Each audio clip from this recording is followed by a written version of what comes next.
Singhu border ਤੇ ਅੱਜ ਅਸੀਂ ਬੈਠੇ ਹੋਏ ਆ ਵੀਰ ਸਿੰਘ ਜੀ ਦੇ ਨਾਲ। ਉਹਨਾਂ ਨਾਲ ਗੱਲਬਾਤ ਦੀ ਸਾਂਝ ਪਾਉਂਦੇ ਆ ਤੇ ਕੁਝ ਅੱਜ ਦੇ ਗੱਲਾਂ ਅਸੀਂ ਜ਼ਰੂਰ ਕਰਾਂਗੇ ਕਿਸਾਨੀ ਮੁੱਦੇ ਦੀਆਂ, ਕਿਉਂਕਿ ਕਿਸਾਨੀ ਮੁੱਦੇ ਨੂੰ ਲੈ ਕੇ ਹੀ ਅਸੀਂ ਇੱਥੇ ਸਿੰਘੂ ਬਾਰਡਰ ਤੇ ਸਾਰੇ ਇਕੱਠੇ ਹੋਏ ਆ, ਡਟੇ ਹੋਏ ਆ। ਸਭ ਤੋਂ ਪਹਿਲਾਂ ਸਤਿ ਸ਼੍ਰੀ ਅਕਾਲ ਜੀ। ਸਤਿ ਸ਼੍ਰੀ ਅਕਾਲ ਭੈਣ। ਅੱਜ ਇੱਥੇ ਤੁਸੀਂ ਸਿੰਘੂ ਬਾਰਡਰ ਤੇ ਬੈਠੇ ਹੋਏ, ਸਭ ਤੋਂ ਮੇਰਾ ਮੇਨ ਕੁਐਸਚਨ ਇਹੀ ਹੈ ਕਿ ਅੱਜ ਮੌਸਮ ਬਹੁਤ ਖਰਾਬ ਹੈ, ਕੱਲ ਵੀ ਬਹੁਤ ਬਾਰਿਸ਼ ਹੋਈ ਹੈ। ਅਸੀਂ ਪਿੱਛੇ ਦੇਖ ਕੇ ਆਏ ਹਾਂ ਕਿ ਬਹੁਤ ਖਰਾਬ ਹਾਲਾਤਾਂ ਵਿੱਚ ਕਿਸਾਨ ਰਹਿ ਰਹੇ ਨੇ, ਪਰ ਹੌਸਲੇ ਜ਼ਰੂਰ ਬੁਲੰਦ ਨੇ। ਇੱਕ ਲੰਗਰ ਸੀਗਾ ਹਰਬੰਸ ਸਿੰਘ ਹੁਣਾ ਜੀ ਦਾ, ਬਾਬਾ ਜੀ ਦਾ, ਦਿੱਲੀ ਵਾਲਿਆਂ ਦਾ, ਉਹ ਲੰਗਰ ਦਾ ਟੈਂਟ ਸਾਰਾ ਹੇਠਾਂ ਡਿੱਗ ਗਿਆ। ਕੁਛ ਅਸੀਂ ਟੈਂਟ ਦੇਖ ਕੇ ਆਏ, ਪੂਰਾ ਨੀਚੇ ਤੋਂ ਗਿੱਲਾ ਹੋ ਗਿਆ, ਉਹਨਾਂ ਦੇ ਸਮਾਨ ਸਾਰਾ। ਮੈਂ ਇਹ ਚਾਹੁੰਦੀ ਹਾਂ ਕਿ ਸਾਡੇ ਇੰਨੇ ਹਾਲਾਤ ਨੇ, ਖਰਾਬ ਨੇ, ਹੌਸਲੇ ਫਿਰ ਵੀ ਬੁਲੰਦ ਨੇ। ਸਰਕਾਰਾਂ ਕੀ ਇਹਨਾਂ ਚੀਜ਼ਾਂ ਨੂੰ ਦੇਖ ਕੇ ਅਣਗੌਲਿਆਂ ਕਰ ਰਹੀਆਂ ਨੇ? ਰਾਤ ਵੀ ਭੈਣ ਜੀ ਅਸੀਂ ਕੋਸ਼ਿਸ਼ ਕਰਦੇ ਰਹੇ ਹਾਂ ਕਿ ਕਿਉਂਕਿ ਈਵਨ ਅੱਜ ਕਈ ਲੰਗਰਾਂ ਦੇ ਵਿੱਚ ਫੁਲਕੇ ਨਹੀਂ ਪੱਕ ਸਕੇ ਕਿਉਂਕਿ ਚੁੱਲ੍ਹੇ ਭਿੱਜ ਗਏ ਸੀਗੇ, ਬਾਲਣ ਭਿੱਜ ਚੁੱਕਿਆ ਸੀਗਾ। ਚੌਲਾਂ ਨਾਲ ਜ਼ਿਆਦਾਤਰ ਲੰਗਰ ਅੱਜ ਜਿਹੜੇ ਚੱਲਦੇ ਰਹੇ ਨੇ। ਔਰ ਜੋ ਇੱਥੇ ਸਿਚੁਏਸ਼ਨ ਹੈ, ਹਮੇਸ਼ਾ ਅਸੀਂ ਕੋਸ਼ਿਸ਼ ਕਰਦੇ ਹਾਂ ਕਿ ਉਹਦੀ ਰਿਪੋਰਟ ਬਣਾ ਕੇ ਅਸੀਂ ਮੀਡੀਆ ਚੈਨਲਸ ਨੂੰ ਕਿਸੇ ਤਰੀਕੇ ਭੇਜੀਏ। ਰਾਤ ਵੀ ਈਵਨ ਜਿੰਨੇ ਮੁੰਡੇ ਡਿਸਿਪਲਿਨ ਵਾਲੇ ਨੇ, ਜਤਿੰਦਰ ਸਿੱਧੂ ਹੋਣੀ ਜਾਂ ਹੋਰ ਮਨਿੰਦਰ ਵੀਰ ਹੋਣੀ, ਸਾਰਿਆਂ ਨੂੰ ਬੇਨਤੀ ਕੀਤੀ ਸੀ ਕਿ ਜਿੱਥੇ ਜਿੱਥੇ ਵੀ ਤੁਸੀਂ ਜਾ ਰਹੇ ਹੋ, ਫਿਰ ਰਹੇ ਹੋ, ਉੱਥੋਂ ਤੁਸੀਂ ਵੀਡੀਓਜ਼ ਬਣਾ ਕੇ ਤਾਂ ਪਾਉਣੀਆਂ ਸ਼ੁਰੂ ਕਰੋ ਔਰ ਸਾਨੂੰ ਭੇਜੋ ਵੀ, ਤਾਂ ਕਿ ਆਪਾਂ ਅੱਗੇ ਮੀਡੀਆ ਨੂੰ ਵੀ ਭੇਜੀਏ ਤੇ ਕਵਰ ਕਰਨ ਦੀ ਕੋਸ਼ਿਸ਼ ਕਰੀਏ। ਬਹੁਤ ਲੋਕਾਂ ਨੇ ਲੱਗਦਾ ਕਿ ਅਸੀਂ ਇੱਥੇ ਪਿਕਨਿਕ 'ਚ ਬੈਠੇ ਹਾਂ ਜਾਂ ਇੱਥੇ ਪ੍ਰਬੰਧ ਬਹੁਤ ਵਧੀਆ ਨੇ ਜਾਂ ਲਗਜ਼ਰੀ ਦੇ ਵਿੱਚ ਜੀ ਰਹੇ ਹਾਂ। ਕਿਸੇ ਤਰ੍ਹਾਂ ਦੀ ਲਗਜ਼ਰੀ ਨਹੀਂ ਹੈ। ਕੋਸ਼ਿਸ਼ ਹੈ ਕਿ ਅਸੀਂ ਇਹਦੇ ਵਿੱਚ ਵੀ ਚੜ੍ਹਦੀ ਕਲਾ ਵਿੱਚ ਰਹੀਏ, ਸਾਡਾ ਮਨੋਬਲ ਨਾ ਟੁੱਟੇ, ਅਸੀਂ ਆਪਣਾ ਹੌਸਲਾ ਬਰਕਰਾਰ ਰੱਖਣ ਦੀ ਕੋਸ਼ਿਸ਼ ਕਰਦੇ ਹਾਂ। ਸਾਡਾ ਤਾਂ ਇਤਿਹਾਸ ਇੱਦਾਂ ਦਾ ਕਿ ਅਸੀਂ ਚਰਖੜੀ ਤੇ ਚੜ੍ਹਨ ਵਾਸਤੇ ਵੀ ਵਾਰੀ ਲਈ ਲੜਦੇ ਰਹੇ ਹਾਂ, ਤਾਂ ਇਹ ਤਾਂ ਹਾਲਾਤ ਅਜੇ ਉਨੇ ਖਰਾਬ ਨਹੀਂ ਗਏ।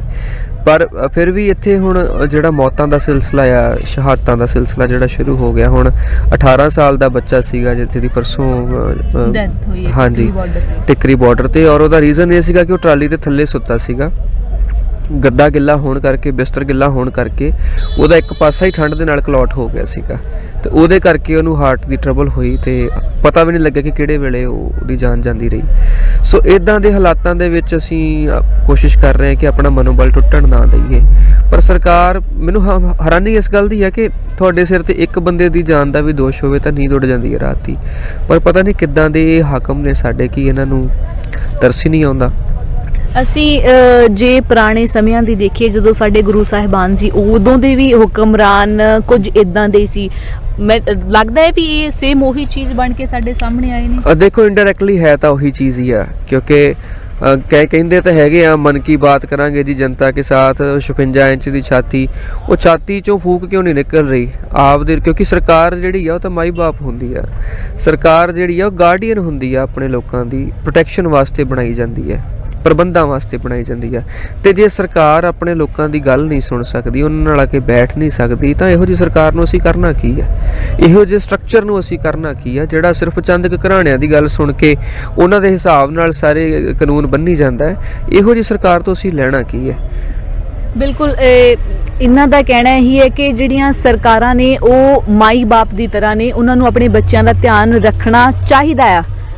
ਹਾਲਾਂਕਿ ਸਾਡੀਆਂ ਸਰਕਾਰਾਂ ਇਸ ਚੀਜ਼ ਨੂੰ ਦੇਖ ਨਹੀਂ ਰਹੀਆਂ, ਅਣਗੌਲਿਆਂ ਹੀ ਕਰ ਰਹੀਆਂ ਨੇ, ਕਿਉਂਕਿ ਅੱਜ ਤੱਕ 55-56 ਦੇ ਕਰੀਬ ਜਿਹੜੀਆਂ ਨੇ ਮੌਤਾਂ, ਸ਼ਹੀਦ ਹੋ ਚੁੱਕੇ ਨੇ ਇੱਥੇ ਕਿਸਾਨ। ਤੇ ਉਹਦਾ ਕਾਰਨ ਠੰਡ ਵੀ ਬਹੁਤ ਜ਼ਿਆਦਾ ਹੈ। ਇੰਨੀ ਠੰਡ ਦੇ ਵਿੱਚ ਕਿਸਾਨ ਅਲਾਣੇ, ਅਸੀਂ ਕਹਿ ਸਕਦੇ ਹਾਂ ਕਿ ਬਿਲਕੁਲ ਉੱਪਰ ਕੋਈ ਛੱਤ ਨਹੀਂ ਹੈ, ਟਰਾਲੀਆਂ ਦੇ ਵਿੱਚ ਵੀ ਸੁੱਤੇ ਨੇ, ਪਰੰਤੂ ਟਰਾਲੀਆਂ ਵੀ ਉਨੀਆਂ ਕਾਰਗਰ ਨਹੀਂ ਹੈਗੀਆਂ ਕਿ ਠੰਡ ਨੂੰ ਬਚਾ ਸਕਣ। ਤਰਪਾਲਾਂ ਪਾ ਕੇ ਅਰੇਂਜਮੈਂਟ ਕੀਤੇ ਹੋਏ ਨੇ। ਜੇ ਰਾਤ ਦੀ ਗੱਲ ਕਰਦੇ ਹਾਂ ਤੇ ਰਾਤ ਬਾਰਿਸ਼ ਬਹੁਤ ਹੋਈ ਹੈ, ਜਿਸ ਨਾਲ ਬਾਲਣ ਭਿੱਜ ਗਿਆ, ਬਿਸਤਰੇ ਭਿੱਜ ਗਏ ਨੇ, ਔਰ ਰਾਤਾਂ ਜਿਹੜੀਆਂ ਨੇ ਜਾਗ ਕੇ ਕੱਟੀਆਂ ਨੇ। ਤੁਸੀਂ ਇੱਥੇ ਟੈਂਟ ਵਿੱਚ ਬੈਠੇ ਹੋਏ, ਮੈਨੂੰ ਲੱਗਦਾ ਹੈ ਕਿ ਥੋੜਾ ਕੁਝ ਸੇਫ ਹੈ ਉਹਦੇ ਨਾਲੋਂ। ਤੁਹਾਡੀ ਰਾਤ ਇੱਥੇ ਕਿਵੇਂ ਗੁਜ਼ਰੀ? ਦੇਖੋ, ਮੈਂ ਰਾਤ, ਹੁਣ ਮੈਂ ਥੋੜਾ ਸੌਂ ਲਿਆ। ਹੁਣ ਰਾਤ ਨੂੰ ਅਸੀਂ ਕੋਸ਼ਿਸ਼ ਕਰਦੇ ਹਾਂ ਕਿ ਮੁੰਡੇ ਪਹਿਰਾ ਦਿੰਦੇ ਰਹੀਏ ਔਰ ਦੇਖਦੇ ਰਹੀਏ ਵੀ ਕੀ ਗਤੀਵਿਧੀਆਂ ਸਾਡੇ ਆਸੇ-ਪਾਸੇ ਚੱਲ ਰਹੀਆਂ ਨੇ। ਜਿੱਥੇ ਕਿਸੇ ਨੂੰ ਕੋਈ ਲੋੜ ਵੀ ਦਿਖੇ ਤਾਂ ਉਹ ਵੀ ਪੂਰੀ ਕਰਨ ਦੀ ਕੋਸ਼ਿਸ਼ ਕਰੀਦੀ ਹੈ। ਬਾਕੀ ਇਹ ਕਿ ਜਿਹੜੇ ਇਹ ਟੈਂਟਸ ਨੇ ਇਹਨਾਂ 'ਚ ਥੋੜੀ ਜਿਹੀ ਸੇਫਟੀ ਹੈ ਬਿਕੋਜ਼ ਇਹ ਸਾਰੇ ਕਵਰਡ ਨੇ ਥੱਲਿਓਂ ਵੀ ਤੇ ਇਹਦੇ ਅੰਦਰ ਪਾਣੀ ਨਹੀਂ ਆਉਂਦਾ ਕਿਸੇ ਤਰੀਕੇ ਨਾਲ ਵੀ। ਤਾਂ ਇਦਾਂ ਦੇ ਪ੍ਰਬੰਧ ਹੋਰ ਵੀ ਕੀਤੇ ਗਏ ਨੇ ਟਰਾਲੀਆਂ ਦੇ ਉੱਤੇ ਵੀ, ਜਿਹੜੇ ਥੱਲੇ ਸੌਂਦੇ ਸੀਗੇ। ਕੱਲ ਰਾਤ ਅਸੀਂ ਸਾਰਾ ਦੇਖਿਆ ਕਿ ਕੋਈ ਵੀ ਬੰਦਾ ਥੱਲੇ ਨਹੀਂ ਸੀਗਾ। ਅਸੀਂ ਇਹੀ ਬੇਨਤੀ ਕਰਨ ਲਈ ਨਿਕਲੇ ਸੀਗੇ ਕਿ ਥੱਲੇ ਨਾ ਸੌਵੇਂ ਕੋਈ, ਪਰ ਕੁਦਰਤੀ ਗੱਲ ਹੈ ਕਿ ਸਾਰਿਆਂ ਕੋਲ ਪ੍ਰਬੰਧ ਹੋ ਚੁੱਕੇ ਨੇ, ਤਰਪਾਲਾਂ ਵੰਡ ਦਿੱਤੀਆਂ ਗਈਆਂ ਨੇ ਔਰ ਪ੍ਰਬੰਧ ਬਣਾਉਣ ਦੀ ਕੋਸ਼ਿਸ਼ ਕੀਤੀ ਗਈ ਹੈ ਵੀ ਕਿਸੇ ਤਰੀਕੇ ਕਿਸੇ ਨੂੰ ਵੀ ਪ੍ਰੋਬਲਮ ਨਾ ਆਵੇ ਤੇ ਕੋਈ ਵੀ ਗਿੱਲਾ ਹੋ ਕੇ ਜਾਂ ਕੋਈ ਬਿਸਤਰਾ ਨਾ ਗਿੱਲਾ ਹੋਵੇ ਜਾਂ ਕੋਈ ਠੰਡ ਦੇ ਨਾਲ ਸਾਡੇ ਕੋਈ ਇੱਥੇ ਕੈਜੁਅਲਿਟੀ ਨਾ ਹੋਵੇ। ਇੱਕ ਸਭ ਤੋਂ ਮੇਨ ਇੱਥੇ ਹੈ ਕਿ ਜਿਹੜਾ ਖਾਣਾ ਹੈ ਨਾ ਉਹ ਕਾਫੀ ਹੈਵੀ ਖਾ ਰਹੇ ਨੇ, ਆਇਲੀ ਫੂਡ ਬਹੁਤ ਜ਼ਿਆਦਾ ਜਿਹੜਾ ਵਾ ਕਿਸਾਨਾਂ ਵੱਲੋਂ ਲਿਆ ਜਾ ਰਿਹਾ। ਇੱਥੇ ਸਰੀਰਕ ਪ੍ਰਤੀਕਿਰਿਆ ਜਿਹੜੀ ਆ ਉਹਨਾਂ ਦੀ ਐਕਸਰਸਾਈਜ਼ ਕਸਰਤ ਉਨੀ ਨਹੀਂ ਹੈਗੀ, ਕਿਉਂਕਿ ਜਿੰਨੀ ਘਰਾਂ ਦੇ ਵਿੱਚ ਹੁੰਦੀ ਆ ਉਹ ਆਪਣੇ ਘਰਾਂ 'ਚ ਖੇਤਾਂ 'ਚ ਕੰਮ ਕਰਦੇ ਨੇ, ਸਾਰੇ ਕਿਸਾਨ ਹੀ ਨੇ। ਮੈਂ ਚਾਹੁੰਦੀ ਹਾਂ ਵੀ ਇਹ ਵੀ ਥੋੜ੍ਹਾ ਜਿਹਾ ਦੱਸਿਆ ਜਾਵੇ ਕਿਉਂਕਿ ਬਹੁਤ ਇੰਪੋਰਟੈਂਟ ਹੈ। ਜੇ ਕੋਲੇਸਟ੍ਰੋਲ ਵੱਧਦਾ ਆ ਤਾਂ ਉਹਦੇ ਨਾਲ ਹਾਰਟ ਅਟੈਕ ਦੀ ਪ੍ਰੋਬਲਮ ਜੀ ਸਿਰਫ ਕੋਲੇਸਟ੍ਰੋਲ ਦੀ ਗੱਲ ਨਹੀਂ, ਇੱਥੇ ਈਵਨ ਸ਼ੂਗਰ ਪੇਸ਼ੈਂਟਸ ਦੇ ਨਾਲ ਵੀ ਬਹੁਤ ਪ੍ਰੋਬਲਮ ਆ ਰਹੀ ਹੈ, ਬੀਪੀ ਦੀ ਪ੍ਰੋਬਲਮ ਬਹੁਤ ਆ ਰਹੀ ਹੈ, ਸਾਹ ਦੀ ਪ੍ਰੋਬਲਮ ਵੀ ਆ ਰਹੀ ਹੈ। ਸੋ ਉਹਦੇ ਵਾਸਤੇ ECG ਮਸ਼ੀਨਸ ਦਾ, ਨੈਬੂਲਾਈਜ਼ਰਸ ਦਾ ਪ੍ਰਬੰਧ ਵੀ ਇੱਥੇ ਕੀਤਾ ਗਿਆ। ਐਮਰਜੈਂਸੀ ਸਰਵਿਸਿਜ਼ ਵੀ ਸਾਰੀਆਂ ਐਕਟਿਵ ਰੱਖੀਆਂ ਗਈਆਂ ਨੇ ਔਰ ਸੱਜੇ ਪਾਸੇ ਦੀ ਜਿਹੜੀ ਸੜਕ ਆ ਉਹਨੂੰ ਯੂਜ਼ ਕੀਤਾ ਜਾਂਦਾ ਕਿ ਜੇ ਐਮਰਜੈਂਸੀ ਕੋਈ ਵੀ ਪੈਂਦੀ ਹੈ ਤਾਂ ਐਂਬੂਲੈਂਸ ਦੇ ਨਿਕਾਸ ਵਾਸਤੇ ਉਹਨੂੰ ਵਰਤਿਆ ਜਾ ਰਿਹਾ। ਪਰ ਉਹਦੇ ਬਾਵਜੂਦ ਵੀ ਮੈਂ ਬੇਨਤੀ ਇਹ ਕਰਨੀ ਚਾਹੁੰਦਾ ਸਾਰਿਆਂ ਨੂੰ ਕਿ ਆਪਾਂ ਆਪਣੇ ਖਾਣ ਪੀਣ ਦਾ ਖਿਆਲ ਰੱਖੀਏ ਔਰ ਸਭ ਤੋਂ ਜ਼ਰੂਰੀ ਗੱਲ ਕਿ ਆਪਣੇ ਆਸ-ਪਾਸ ਸਫਾਈ ਰੱਖੀਏ। ਫਿਲਹਾਲ ਤਾਂ ਜਥੇਬੰਦੀਆਂ ਵੱਲੋਂ ਇੱਕ ਕਰਿਊ ਵੀ ਹਾਇਰ ਕੀਤਾ ਗਿਆ ਜਿਹੜਾ ਸਾਰੇ ਇਸ ਏਰੀਏ ਨੂੰ ਸਾਫ਼ ਕਰਦਾ ਹੋਇਆ ਜਾਊਗਾ। ਜਿੱਥੇ ਜਿੱਥੇ ਪਾਣੀ ਖੜਾ ਹੈ ਕੱਢਣ ਦੀ ਕੋਸ਼ਿਸ਼ ਵੀ ਹੋ ਰਹੀ ਆ, ਜਿੱਥੇ ਜਿੱਥੇ ਗੰਦ ਦੇ ਢੇਰ ਨੇ ਉਹ ਵੀ ਚੁੱਕਣ ਦੀ ਕੋਸ਼ਿਸ਼ ਹੋ ਰਹੀ ਆ। ਪਰ ਆਪਣਾ ਵੀ ਫਰਜ਼ ਬਣਦਾ ਕਿ ਆਪਾਂ ਨਾਲ ਲਾ ਕੇ ਜਿੰਨਾ ਕਰਾ ਸਕਦੇ ਹਾਂ ਕਰਾ ਕੇ ਤੇ ਆਪਣਾ ਆਲਾ ਦੁਆਲਾ ਸਾਫ਼ ਕਰਕੇ ਸਵਾਈਏ ਸੋ ਦੈਟ, ਕਿਉਂਕਿ ਰਹਿਣਾ ਤਾਂ ਆਪਾਂ ਹੀ ਆ ਇੱਥੇ। ਅਜੇ ਪਤਾ ਨਹੀਂ ਸਰਕਾਰ ਕਿੰਨਾ ਚਿਰ ਅੜੀ ਰਹੂਗੀ, ਕਿੰਨਾ ਚਿਰ ਆਪਾਂ ਇੱਥੇ ਆ। 26 ਤੱਕ ਤਾਂ ਆਪਾਂ ਅਜੇ ਫਿਲਹਾਲ ਹੈਗੇ ਹੀ ਆ ਇੱਥੇ। ਤਾਂ ਆਪਾਂ ਆਪਣਾ ਆਲਾ ਦੁਆਲਾ ਥੋੜਾ ਸਾਂਭ ਸੂਤ ਕੇ ਰੱਖੀਏ। ਆਪਣੀਆਂ ਟਰਾਲੀਆਂ ਦੇ ਆਸੇ-ਪਾਸੇ ਜੇ ਗੰਦ ਇਕੱਠਾ ਹੋਇਆ ਤਾਂ ਘੱਟੋ ਘੱਟ ਇੱਕ ਢੇਰ ਕਰਕੇ ਲਾ ਦਿਆ ਕਰੀਏ ਸੋ ਦੈਟ ਜਿਹੜੇ ਚੁੱਕਣ ਆਉਂਦੇ ਨੇ ਉਹਨਾਂ ਨੂੰ ਥੋੜੀ ਜਿਹੀ ਸੌਖ ਹੋ ਜਾਂਦੀ ਹੈ। ਤੇ ਅਸੀਂ ਹੁਣ ਜੇ ਗੱਲ ਕਰਦੇ ਹਾਂ ਕਲਾਕਾਰਾਂ ਦੀ ਤੇ ਤੁਸੀਂ ਲੇਖਕ ਹੋ ਸਭ ਤੋਂ ਪਹਿਲੇ ਨੰਬਰ ਤੇ, ਅਸੀਂ ਉਸ ਚੀਜ਼ ਨੂੰ ਲੈਂਦੇ ਹਾਂ। ਫਿਰ ਤੁਸੀਂ ਵੌਇਸ ਆਫ ਪੰਜਾਬ ਵਿੱਚ ਵੀ ਰਹੇ ਹੋ। ਕਲਾਕਾਰਾਂ ਨੇ ਇਸ ਕਿਸਾਨੀ ਅੰਦੋਲਨ ਨੂੰ ਸਭ ਜਾਣਦੇ ਨੇ ਕਿ ਬਹੁਤ ਵੱਡੇ ਲੈਵਲ ਤੱਕ ਲੋਕਾਂ ਤੱਕ ਪਹੁੰਚਾਇਆ, ਇੱਕ ਬਹੁਤ ਵੱਡਾ ਜ਼ਰੀਆ ਬਣੇ ਨੇ। ਸ਼ਾਇਦ ਇੱਕ ਆਮ ਬੰਦਾ ਗੱਲ ਕਰਦਾ ਹੈ ਤਾਂ ਉਹ ਉਹਨੇ ਲੋਕਾਂ ਤੱਕ ਨਹੀਂ ਪਹੁੰਚਦੀ। ਸਾਡੇ ਕਿਸਾਨ ਆਗੂ ਵੀ ਜੇ ਗੱਲ ਕਰਨਗੇ ਤਾਂ ਉਹ ਕੁਝ ਪਿੰਡਾਂ ਤੱਕ ਸੀਮਤ ਰਹਿ ਜਾਂਦੀ ਹੈ। ਤੁਹਾਡਾ ਦਾਇਰਾ ਬਹੁਤ ਵੱਡਾ ਹੈ। ਇਹ ਮਤਲਬ ਤੁਹਾਡੇ ਮਨਾਂ ਵਿੱਚ ਵਿਚਾਰ ਕਿਵੇਂ ਆਇਆ ਕਿ ਅਸੀਂ ਵੀ ਕਿਸਾਨੀ ਅੰਦੋਲਨ ਨੂੰ ਲੈ ਕੇ ਜਾਣਾ, ਕਿਉਂਕਿ ਕਾਨੂੰਨਾਂ ਦਾ ਆਮ ਲੋਕਾਂ ਨੂੰ ਨਹੀਂ ਜਾਣਕਾਰੀ ਸੀ ਜਿੰਨੇ ਹਾਈ ਲੈਵਲ ਤੇ ਹੋਣਾ ਹੈ। ਦੇਖੋ ਇਹ ਸਾਫ਼ ਜੀ ਗੱਲ ਹੈ ਕਿ ਜਿੰਨੇ ਵੀ ਤਕਰੀਬਨ ਪੰਜਾਬ ਦੇ ਕਲਾਕਾਰ ਨੇ ਨਾ ਉਹ ਪਿੰਡਾਂ 'ਚ ਉੱਠੇ ਹੋਏ ਮੁੰਡੇ ਨੇ ਔਰ ਇਹੀ ਵਜ੍ਹਾ ਹੈ ਕਿ ਉਹ ਮਿੱਟੀ ਨਾਲ ਵੀ ਜੁੜੇ ਰਹੇ। ਇਹਨਾਂ ਦਾ ਜੁੜਾਵ ਜਿਹੜਾ ਆ ਉਹ ਆਪਣੀ ਧਰਤੀ ਨਾਲ ਹੈਗਾ ਆ। ਤਾਂ ਇਹੀ ਮੁੱਖ ਕਾਰਨ ਰਿਹਾ ਹੈ ਕਿ ਉਹ ਇਸ ਤਰੀਕੇ ਨਾਲ ਅੱਗੇ ਆਉਂਦੇ ਰਹੇ ਨੇ, ਇਸ ਤਰੀਕੇ ਦੀ ਸਪੋਰਟ ਉਹ ਦਿੰਦੇ ਰਹੇ ਨੇ। ਔਰ ਸਾਰਿਆਂ ਦਾ ਹੀ, ਜੇ ਕਿਸੇ ਨੇ 2 ਪੈਰ ਚੱਲਿਆ, ਜੇ ਕਿਸੇ ਨੇ 4 ਪੈਰ ਚੱਲਿਆ, ਜੇ ਕਿਸੇ ਨੇ 10 ਚੱਲਿਆ, ਮੈਂ ਸਾਰਿਆਂ ਦਾ ਹੀ ਬਹੁਤ ਦਿਲੋਂ ਧੰਨਵਾਦੀ ਹਾਂ ਕਿ ਸਾਡੇ ਮੱਥੇ ਤੇ ਇੱਕ ਕਲੰਕ ਸੀਗਾ ਕਿ ਗਾਇਕ ਸਮਾਜ ਨੂੰ ਵਿਗਾੜ ਰਹੇ ਨੇ, ਐ ਕਰ ਰਹੇ ਨੇ, ਉਹ ਕਰ ਰਹੇ ਨੇ, ਉਹ ਆਪਾਂ ਸਾਰਿਆਂ ਰਲ ਕੇ ਧੋ ਦਿੱਤਾ। ਪਰ ਗਾਂ ਦੀ ਵੀ ਸੇਧ ਲੈਣ ਦੀ ਲੋੜ ਹੈ ਕਿ ਆਪਾਂ ਆਪਣੇ ਗਾਣਿਆਂ ਨੂੰ, ਆਪਣੀਆਂ ਫਿਲਮਾਂ ਨੂੰ, ਆਪਣੇ ਪ੍ਰੋਜੈਕਟਸ ਨੂੰ ਆਪਣੇ ਮਨ ਦੇ ਨਾਲ ਹੀ ਸੈਂਸਰ ਕਰਕੇ ਚੱਲੀਏ ਕਿ ਇਹਦੇ ਨਾਲ ਸਮਾਜ ਦਾ ਭਲਾ ਕਿੰਨਾ ਕੁ ਹੈ, ਇਹਦੇ ਨਾਲ ਸਮਾਜ ਕਿਸ ਦਿਸ਼ਾ ਵੱਲ ਜਾਊਗਾ ਜਾਂ ਇਹਦੇ 'ਚੋਂ ਕੀ ਚੀਜ਼, ਕੀ ਸਿੱਖਿਆ ਲੈ ਕੇ ਲੋਕ ਘਰਾਂ ਨੂੰ ਜਾਣਗੇ। ਸੋ ਜਿੰਨਾ ਕੀਤਾ ਉਹਦੇ ਲਈ ਬਹੁਤ ਧੰਨਵਾਦੀ ਹਾਂ ਸਾਰੇ ਵੀਰਾਂ ਦਾ ਜਿਨ੍ਹਾਂ ਨੇ ਮੋਢੇ ਨਾਲ ਮੋਢਾ ਜੋੜ ਕੇ ਇਸ ਅੰਦੋਲਨ ਨੂੰ ਖੜਾ ਕੀਤਾ ਹੈ ਤੇ ਇਸ ਲੈਵਲ ਤੇ ਖੜਾ ਕੀਤਾ ਹੈ। ਤੇ ਪਲੱਸ ਨਾਲ ਬੇਨਤੀ ਕਰੂੰਗਾ ਕਿ ਆਪਾਂ ਗਾਂਹ ਵੀ ਕੋਸ਼ਿਸ਼ ਕਰੀਏ, ਕਿਉਂਕਿ ਜੇ ਆਪਾਂ ਪਹਿਲਾਂ ਕੋਸ਼ਿਸ਼ਾਂ ਕੀਤੀਆਂ ਹੁੰਦੀਆਂ ਤਾਂ ਸ਼ਾਇਦ ਆਪਾਂ ਨੂੰ ਇੰਨਾ ਵੱਡਾ ਅੰਦੋਲਨ ਕਰਨ ਦੀ ਲੋੜ ਨਾ ਪੈਂਦੀ। ਤੇ ਹੁਣ ਆਪਣਾ ਫਰਜ਼ ਬਣਦਾ ਕਿ ਹੁਣ ਜੇ ਅਸੀਂ ਜਾਗੇ ਹਾਂ ਤਾਂ ਅਸੀਂ ਜਾਗੇ ਰਹੀਏ, ਦੁਬਾਰਾ ਘਿਸਣ ਮਾਰ ਕੇ ਸੌਣ ਦੀ ਕੋਸ਼ਿਸ਼ ਨਾ ਕਰੀਏ। ਇਹ ਇੱਕ ਮੇਰਾ ਸਵਾਲ ਹੈ ਕਿ ਜਿਹੜੇ ਸਾਫ਼ ਤੌਰ ਤੇ ਕਿਹਾ ਜਾਂਦਾ ਹੈ ਕਵੀਸ਼ਰੀਆਂ ਜਿਹੜੀਆਂ ਬੋਲਦੇ ਨੇ, ਢਾਡੀ ਸਿੰਘ ਬੋਲਦੇ ਨੇ, ਉਹ ਸਾਨੂੰ ਜੋਸ਼ ਪੈਦਾ ਕਰਦੀਆਂ ਨੇ ਸਾਡੇ ਅੰਦਰ। ਮੈਂ ਇਹ ਬਹੁਤ ਖਾਸ ਤਰੀਕੇ ਨਾਲ ਪੁੱਛੂੰਗੀ ਕਿ ਜਿਹੜੇ ਅਸੀਂ ਬੋਲੇ ਸੋ ਨਿਹਾਲ, ਸਤਿ ਸ਼੍ਰੀ ਅਕਾਲ ਦਾ ਜੈਕਾਰਾ ਲਾਉਂਦੇ ਹਾਂ ਜਾਂ ਕੋਈ ਹੋਰ ਸਲੋਗਨ ਬੋਲਦੇ ਨੇ ਜਾਂ ਕੋਈ ਸਿੰਗਰ ਦੀ ਲਿਖਤ ਹੁੰਦੀ ਹੈ, ਇਹ ਬੰਦੇ ਦੇ ਦਿਮਾਗ ਤੇ ਕਿੰਨੇ ਕੁ ਲੈਵਲ ਤੱਕ ਇਫੈਕਟ ਪਾਉਂਦੀ ਹੈ ਕਿ ਉਹ ਜਿੱਧਰ ਨੂੰ ਚਾਹੇ ਮੋੜ ਸਕਦੇ ਆ? ਦੇਖੋ ਜਦੋਂ ਵੀ ਤੁਸੀਂ ਜਵਾਨੀ ਨੂੰ ਜਗਾਉਣਾ ਹੋਊਗਾ ਤਾਂ ਸਲੋਗਨਸ ਦੀ ਲੋੜ ਪੈਂਦੀ ਆ, ਗੀਤਾਂ ਦੀ ਲੋੜ ਪੈਂਦੀ ਆ। ਸਲੋਗਨ ਕੀ ਹੋਊਗਾ ਇਹ ਹਰ ਕਿਸੇ ਦੀ ਆਪਣੀ ਆਪਣੀ ਵਿਚਾਰਧਾਰਾ ਹੈ। ਕਿਸੇ ਨੂੰ ਕਿਸਾਨੀ ਦੇ ਸਲੋਗਨ ਨੇ ਇੱਥੇ ਲੈ ਕੇ ਆਂਦਾ ਹੈ, ਕਿਸੇ ਨੂੰ ਜੋ ਬੋਲੇ ਸੋ ਨਿਹਾਲ ਦੇ ਸਲੋਗਨ ਨੇ ਲੈ ਕੇ ਆਂਦਾ ਹੈ। ਹਰ ਕਿਸੇ ਦਾ ਆਪਣਾ ਆਪਣਾ ਮਾਨਸਿਕ ਪੱਧਰ ਹੈ। ਮਾਨਸਿਕ ਆਜ਼ਾਦੀ, ਧਾਰਮਿਕ ਆਜ਼ਾਦੀ ਵੀ ਨਾਲ ਹੈ, ਅਧਿਆਤਮਿਕ ਆਜ਼ਾਦੀ ਵੀ ਨਾਲ ਹੈ ਕਿ ਉਹ ਕਿਸ ਸਲੋਗਨ ਦੇ ਪਿੱਛੇ ਖੜਾ ਹੋਣਾ ਪਸੰਦ ਕਰਦਾ, ਕਿਸ ਝੰਡੇ ਦੇ ਮਗਰ ਤੁਰਨਾ ਪਸੰਦ ਕਰਦਾ ਹੈ। ਤਾਂ ਇਹ ਜਿਹੜਾ ਅੰਦੋਲਨ ਹੈ ਨਾ, ਇਹ ਕਿਸੇ ਇੱਕ ਫਿਰਕੇ ਦਾ ਨਹੀਂ, ਕਿਸੇ ਇੱਕ ਤਬਕੇ ਜਾਂ ਸੈਕਸ਼ਨ ਦਾ ਨਹੀਂਗਾ।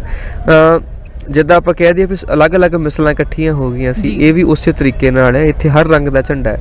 ਇੱਥੇ ਕਾਮਰੇਡੀ ਵੀ ਹੈ, ਇੱਥੇ ਕਿਸਾਨੀ ਵੀ ਹੈ, ਇੱਥੇ ਖਾਲਸਾਈ ਵੀ ਹੈ, ਇੱਥੇ ਮੁਸਲਮਾਨ ਵੀਰ ਵੀ ਨੇ, ਹਿੰਦੂ ਵੀਰ ਵੀ ਨੇ। ਸਾਰਿਆਂ ਦਾ ਆਪਣਾ ਆਪਣਾ ਇੱਕ ਆਜ਼ਾਦ ਝੰਡਾ ਹੈ ਔਰ ਉਹ ਸਾਰੇ ਝੰਡੇ ਇਕੱਠੇ ਖੜੇ ਨੇ ਇੱਥੇ।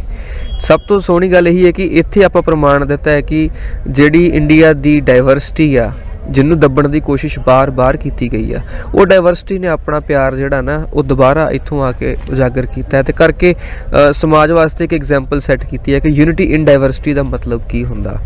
ਉਹਦੇ ਮੰਤਵ ਨੂੰ ਭਰਪੂਰ ਤੌਰ ਤੇ ਲੋਕਾਂ ਦੇ ਸਾਹਮਣੇ ਰੱਖਿਆ ਹੈ। ਜਾਣੀ ਕਿ ਵੱਖ-ਵੱਖ ਧਰਮਾਂ ਦਾ ਸੁਮੇਲ, ਵੱਖ-ਵੱਖ ਲੋਕਾਂ ਦਾ ਸੁਮੇਲ ਭਾਰਤ ਵਿੱਚ ਹੈ। ਭਿੰਨਤਾਵਾਂ ਵਾਲਾ ਦੇਸ਼ ਹੈ ਪਰ ਫਿਰ ਵੀ ਇੱਕ ਹੈ। ਤੇ ਅੱਜ ਲੋਕਾਂ ਨੇ ਇਕੱਠੇ ਹੋ ਕੇ ਦੱਸ ਦਿੱਤਾ ਹੈ ਕਿ ਜੇ ਸਾਡੇ ਤੇ ਕੋਈ ਭੀੜ ਪੈਂਦੀ ਹੈ, ਅਸੀਂ ਕਾਲੇ ਕਾਨੂੰਨਾਂ ਨੂੰ ਇੱਕ ਭੀੜ ਹੀ ਕਵਾਂਗੇ। ਦੇਖੋ, ਰੋਟੀ ਇੱਕ ਐਸੀ ਚੀਜ਼ ਹੈ ਕਿ ਉਹ ਹਿੰਦੂ ਨੇ ਵੀ ਉਨੀ ਖਾਣੀ ਹੈ ਤੇ ਮੁਸਲਮਾਨ ਨੇ ਵੀ ਉਨੀ ਖਾਣੀ ਹੈ। ਬਿਲਕੁਲ। ਤੇ ਇਹ ਮਸਲਾ ਹੀ ਰੋਟੀ ਦਾ ਹੈ ਜੀ, ਇਹ ਮਸਲਾ ਰੋਟੀ ਦਾ ਹੈ। ਤੇ ਤੁਹਾਡੇ ਬਹੁਤ ਸੋਹਣੇ ਸੌਂਗ ਵੀ ਆਏ ਨੇ ਇਸੇ ਕਿਸਾਨੀ ਮੁੱਦੇ ਨੂੰ ਲੈ ਕੇ। ਮੈਂ ਚਾਹੂੰਗੀ ਉਹਦੇ ਬਾਰੇ ਵੀ ਜ਼ਰੂਰ ਇੱਕ ਵਾਰੀ ਦੱਸਿਆ ਜਾਵੇ।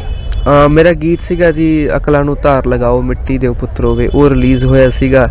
ਇੱਕ ਗੀਤ ਸੀਗਾ ਕਿ ਬੀਜਣ ਤੇ ਮਜਬੂਰ ਕਰੋ ਨਾ ਫਸਲ ਬੰਦੂਕਾਂ ਦੀ, ਉਹ ਮੈਂ ਵੈਸੇ ਹੀ ਕੁਝ ਸ਼ੋਜ਼ ਦੇ ਵਿੱਚ ਕਈ ਥਾਵਾਂ ਤੇ ਧਰਨਿਆਂ ਤੇ ਪਰਫਾਰਮ ਕਰਦਾ ਰਿਹਾ।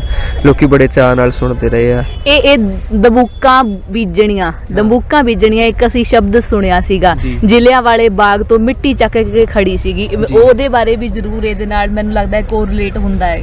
ਹਾਂ, ਹੈ ਹੀ ਉਹਦੇ ਨਾਲ ਹੈ ਜੀ, ਕਿਉਂਕਿ ਉਹਦੇ ਪਿੱਛੇ ਵਾਲਾ ਜਿਹੜਾ ਸਬਰ ਹੈ ਕਿ ਉਹਦੀ ਫਸਲ ਬੀਜਣ ਦਾ ਮਤਲਬ ਕੀ ਹੈ, ਉਹਨੂੰ ਪਾਣੀ ਕਿਸ ਚੀਜ਼ ਦਾ ਪਾਉਣਾ ਆ।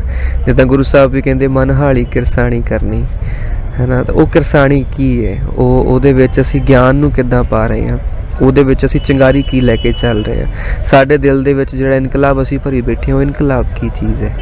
ਬੰਦੂਕ ਤਾਂ ਇੱਕ ਸਿੰਬਲ ਹੈ ਤੁਹਾਡੇ ਅੰਦਰ ਦੇ ਉਸ ਐਗਰੈਸ਼ਨ ਦਾ, ਜਿਹੜਾ ਤੁਸੀਂ ਇੱਕ ਕਾਲੇ ਕਾਨੂੰਨ ਦੇ ਪ੍ਰਤੀ ਕੱਢਣਾ ਚਾਹੁੰਦੇ ਆ, ਉਹ ਐਗਰੈਸ਼ਨ ਦਾ ਸਿੰਬਲ ਹੈ। ਪਰ ਉਸ ਐਗਰੈਸ਼ਨ ਦੇ ਪਿੱਛੇ ਪੀੜ ਕਿੰਨੀ ਹੈ ਤੇ ਉਹਦੇ ਨਾਲ ਚੱਲਦੇ ਚੱਲਦੇ ਉਹਦੇ ਵਿੱਚ ਸੰਘਰਸ਼ ਤੁਸੀਂ ਕਿੰਨਾ ਕੀਤਾ, ਤੁਸੀਂ ਕਿੰਨੀ ਕੁ ਨੌਲੇਜ ਇਕੱਠੀ ਕੀਤੀ, ਉਹਦੇ ਵਾਸਤੇ ਕਿੰਨੇ ਕੁ ਕਾਰਜਸ਼ੀਲ ਰਹੇ ਹੋ, ਉਹ ਸਾਰੀਆਂ ਚੀਜ਼ਾਂ ਨੇ ਜੀ। ਛੋਟੇ ਹੁੰਦਿਆਂ ਬੱਚੇ ਜਿਹਨੂੰ ਬੰਦੂਕ ਕਹਿਣਾ ਨਹੀਂ ਆਉਂਦਾ, ਉਹ ਜ਼ਿਲ੍ਹਿਆਂਵਾਲੇ ਬਾਗ ਤੋਂ ਮਿੱਟੀ ਚੱਕ ਕੇ ਦੰਬੂਕਾਂ ਬੀਜਦੇ ਨੇ। ਤੇ ਉਹੀ ਕੋਰਿਲੇਟ ਕਰਕੇ ਇਹਨਾਂ ਨੇ ਬਹੁਤ ਸੋਹਣੇ ਜਿਹੜੇ ਸੌਂਗ ਬਣਾਏ ਨੇ। ਇੱਕ ਤੁਹਾਡਾ ਹੋਰ ਵੀ ਪੁਰਾਣਾ ਇੱਕ ਵਿਵਾਦਿਤ ਕੁਝ ਅਸੀਂ ਕਹਿ ਸਕਦੇ ਹਾਂ ਵੀ ਇੱਕ ਗਾਣਾ ਸੀਗਾ, ਜਿਹਦੇ ਨਾਲ ਕੁਝ ਸਾਡੇ ਹਿੰਦੂ ਭਰਾ ਉਹਨਾਂ ਨੂੰ ਲੱਗਿਆ ਸੀਗਾ ਵੀ ਇਹ ਗਲਤ ਹੈ। ਪਰ ਜੇ ਅਸੀਂ ਕਹੀਏ ਤਾਂ ਉਹ ਹਿੰਦੂ ਨਹੀਂ, ਸਿੱਖਾਂ ਦੇ ਵਿੱਚ ਵੀ ਕੁਝ ਇਵੇਂ ਦੀਆਂ ਚੀਜ਼ਾਂ ਹੁੰਦੀਆਂ ਨੇ। ਉਹ ਕੀ ਖਾਸ ਮਸਲਾ ਸੀਗਾ? ਦੇਖੋ, ਹਿੰਦੂ ਭਰਾਵਾਂ ਨੂੰ ਉਹਦੇ ਤੇ ਕੋਈ ਪ੍ਰੋਬਲਮ ਨਹੀਂ ਸੀਗੀ। ਉਹ ਚੰਦ ਹਿੰਦੂ ਨੇਤਾਵਾਂ ਨੂੰ ਸੀਗੀ ਜਿਨ੍ਹਾਂ ਨੂੰ ਆਪਣੀ ਆਪਣੀ ਕੁਰਸੀ ਖੁੱਸਦੀ ਦਿਖਦੀ ਸੀ, ਕਿਉਂਕਿ ਜਿੰਨਾ ਚਿਰ ਤੱਕ ਦੋ ਗਰੁੱਪਸ ਰਹਿਣਗੇ ਤਾਂ ਕੁਰਸੀਆਂ ਵੀ ਦੋ ਰਹਿਣਗੀਆਂ। ਜੇ ਗਰੁੱਪ ਇੱਕ ਥਾਂ ਹੋ ਕੇ ਰੋਟੀ ਖਾ ਲੈਂਦਾ ਤਾਂ ਉਹ ਇੱਕ ਦੀ ਕੁਰਸੀ ਜਾਂਦੀ ਦਿਸਦੀ ਹੈ। ਉਹ ਪਾੜੋ ਤੇ ਰਾਜ ਕਰੋ ਦੀ, ਹਾਂ, ਉਹ ਨੀਤੀ ਉਹਨਾਂ ਦੀ ਟੁੱਟਦੀ ਹੈ। ਸੋ ਉਹ ਜਿਨ੍ਹਾਂ ਨੂੰ ਨੀਤੀ ਟੁੱਟਦੀ ਜਾਪਦੀ ਸੀਗੀ, ਉਹਨਾਂ ਨੇ ਉਹਦੇ ਤੇ ਕੁਐਸਚਨ ਕੀਤੇ, FIRs ਕਰਨ ਦੀ ਕੋਸ਼ਿਸ਼ ਵੀ ਕੀਤੀ, ਕੇਸ ਵੀ ਦਰਜ ਕਰਾਏ ਸਾਡੇ ਉੱਤੇ।